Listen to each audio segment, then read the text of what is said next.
Earlier today, I was proud to table Bill C-41. This legislation will deliver desperately needed aid to vulnerable Afghans. Once passed, this bill will deliver the food, clothing, and other materials and life necessities that the people of Afghanistan need, and in many other areas that may be controlled by terrorist groups abroad.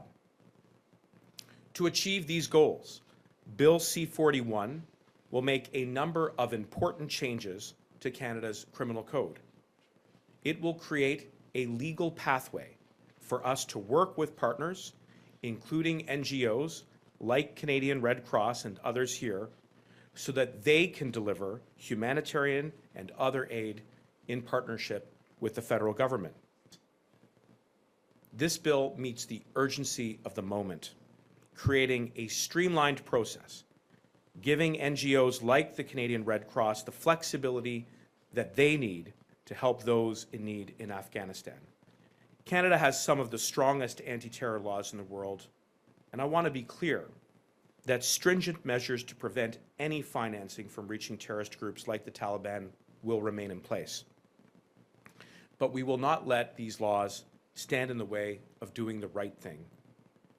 And as I make this announcement, I'm thinking back to welcoming some of those first families that we welcomed under our special program for those women and girls and religious minorities that were targeted by the Taliban after they took over, in particular. And I remember looking into their eyes and thinking about hopefully the new lives that they would be able to start here and have started here in Canada, but equally about their loved ones, their family members, their friends, their neighbors who are still in Afghanistan. And we cannot forget about them. The only way to give these great organizations the certainty that they need in terms of operation was to amend the criminal code. That's what we've done, and hopefully with party support, we're responding to two specific recommendations of the all-party committee.